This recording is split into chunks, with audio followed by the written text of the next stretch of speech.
कि सबसे पहले प्री के क्वेश्चन को देखो, प्री के क्वेश्चन को समझो, और प्री के क्वेश्चन को समझते हुए ही आप आगे तैयारी कर सकते हो। क्वेश्चन बहुत सिंपल सा क्वेश्चन आया था, with reference to the invaders in ancient India which one of the following is the correct chronological order. ठीक है, अब देखो क्वेश्चन का नेचर समझो, मेरे साथ समझने की कोशिश करो। ठीक है, इस चीज को समझने की कोशिश करो कि क्या चीज हमारे सामने आ रही है। राइट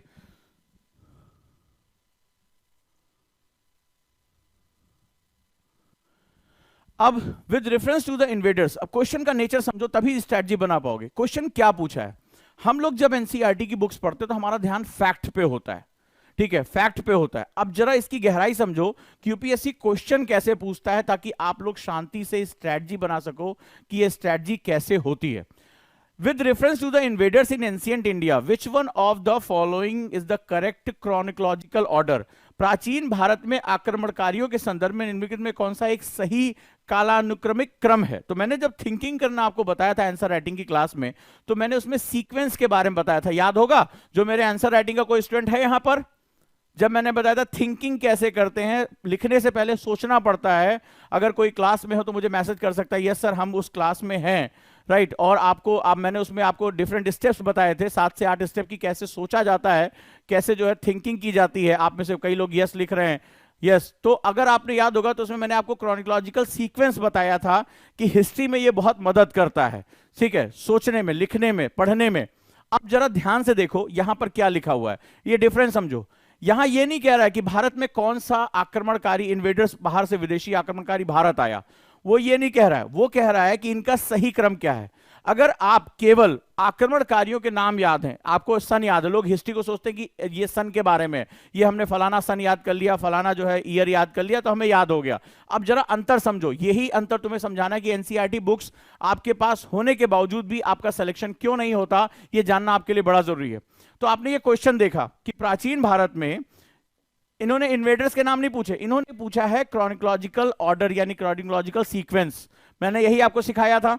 तो क्रोनोलॉजिकल सीक्वेंस का मतलब क्या होता है, यहां पर वो ये कह रहे हैं, अगर आप केवल डेट याद कर लेते कि भैया फलाना जो है वो शक कब आए, कुषाण कब आए, तो आपने डेट याद कर लिया, आपको लगा कि आपका काम हो गया। जब क्रोनोलॉजिकल ऑर्डर की बात हो रही है तो इसका सीधा सा मतलब वो तुमसे कह रहे हैं कि क्या तुम्हें कंप्लीट स्टोरी पता है? क्योंकि इतिहास जो होता है वो विकसित होता है, इतिहास डेवलप होता है। जैसे आप लोगों ने मेरी पढ़ने की स्टाइल देखी होगी, तो वहां पर मैंने आपको, जब भी मैं शुरू करता हूं तो हिस्ट्री क्या है, ज्योग्राफी क्या है, ये कैसे डेवलप होती, कई बच्चे परेशान हो, बोले आप पहला चैप्टर कब पढ़ाएंगे।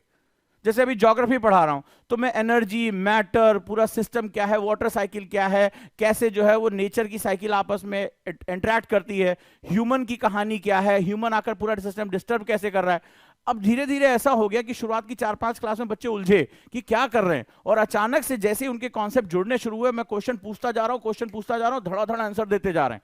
ये होता है कॉन्सेप्ट बिल्डिंग प्रोसेस।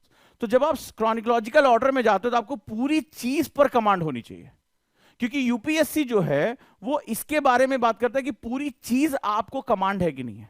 सिर्फ आप फैक्ट याद करके, कोई फैक्ट बुक पढ़ के, कोई समरी बुक पढ़कर आप यूपीएससी, आप निगेटिव मार्किंग कर जाओगे वहां पे।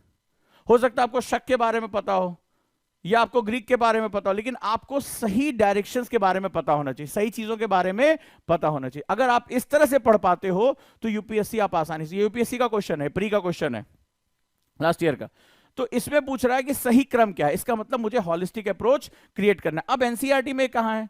NCERT class 12 themes in Indian history का चैप्टर नंबर 2, ठीक है, चैप्टर नंबर 2 में ये सीधे सीधे इंफॉर्मेशन दी हुई है। देखो सोर्स बता रहा हूं आपको कि क्यों ये बहुत इंपॉर्टेंट है।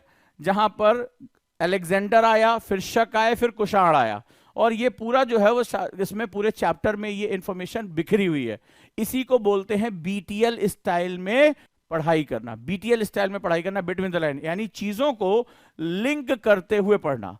मुद्दा है यहां भारत में आक्रमणकारियों का क्रम, क्योंकि जब वो आएंगे तो अपने साथ एक कल्चरल सेटअप भी लेकर आएंगे, अपने साथ एक शासन का सेटअप भी लेकर आएंगे, जो भारत की कल्चरल हिस्ट्री को क्या करेगा? प्रभावित करेगा। राइट अगला एक क्वेश्चन है, with the reference to the scholar literatures of ancient India consider the following statements. यानी प्राचीन भारत के विद्वानों या साहित्यकारों के संबंध में निम्नलिखित कथनों पर विचार करिए। Panini associate with Pushyamitra Shunga, Amar Simha is associate with Harshavardhan, Kalidasa is associate with Chandragupta द्वितीय।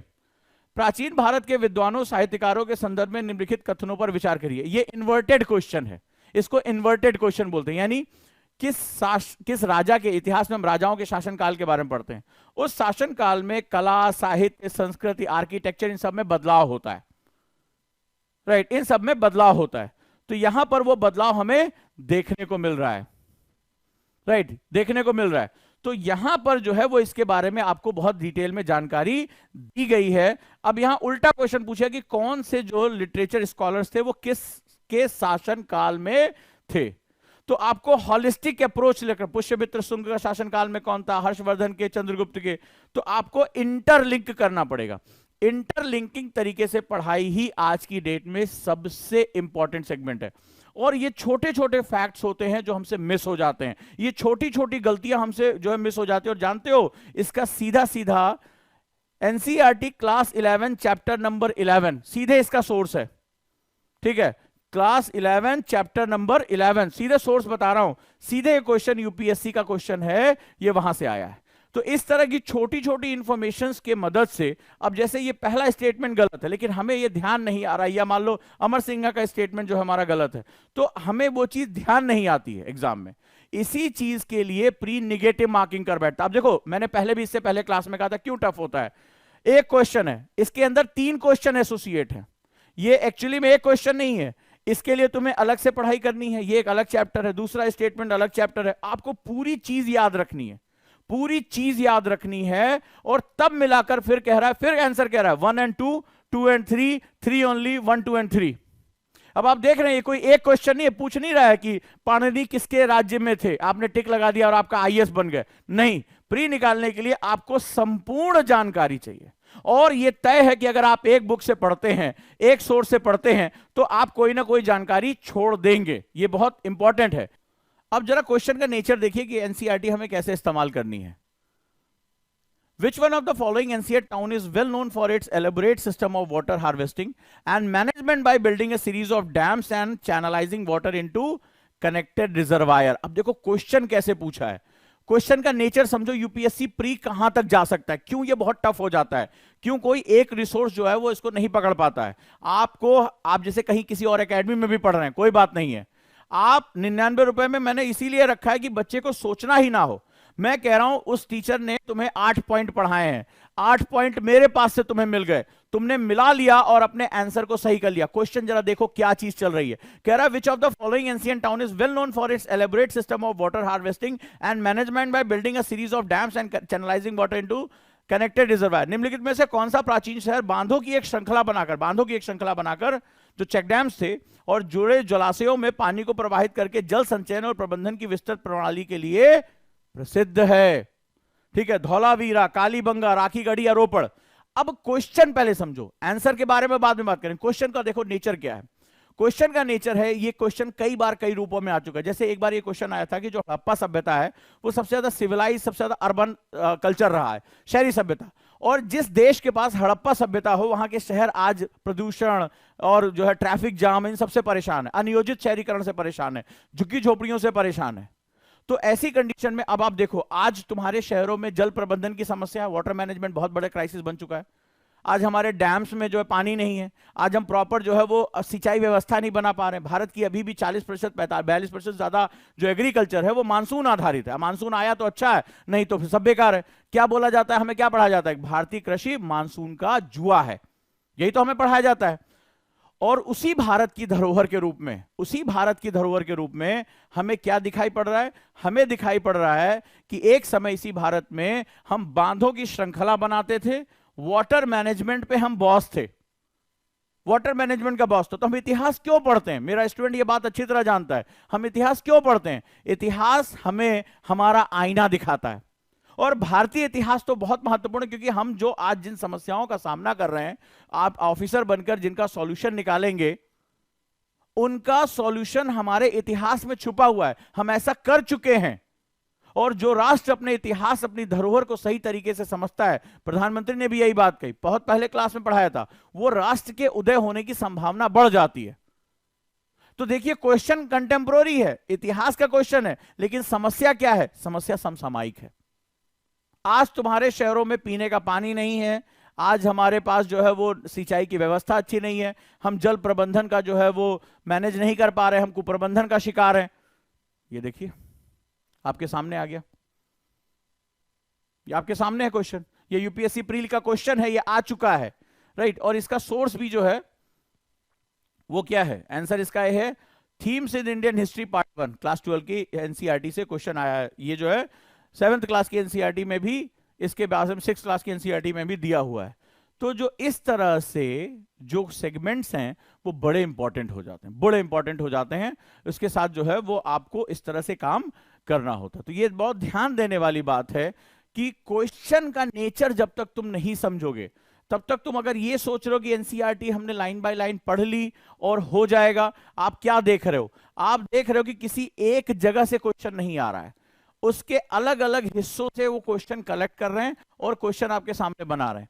नतीजा क्या होगा कि इस कंडीशन में आपसे निगेटिव मार्किंग हो जाएगी। और यूपीएससी प्रीलिम्स में सबसे बड़ी समस्या निगेटिव मार्किंग है।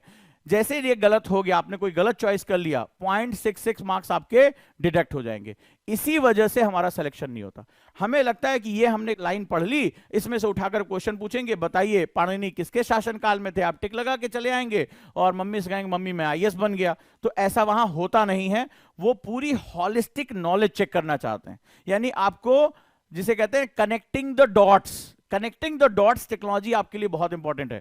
आपको डॉट्स को कनेक्ट करके एक पिक्चर बनानी पड़ती है, उसमें आपको ब्रेन इन्वॉल्व करना पड़ता है, लगातार लर्निंग करनी पड़ती है, तब जाकर वो आपको सेलेक्ट करते हैं। इसके लिए आपको जहां से जितनी इंफॉर्मेशन मिले पहले उन्हें कनेक्ट करिए, उन्हें जो है वो कनेक्टिंग द डॉट में लेकर आइए, अपनी सक्सेस का पिक्चर बनाइए, तब जाकर आप सेलेक्ट हो पाएंगे। तो ये सावधानी के साथ अगर आप इन छुट्टियों में आप अगर अपनी स्ट्रैटेजी बनाते हैं तो आपको सफल होने से कोई रोक नहीं सकता।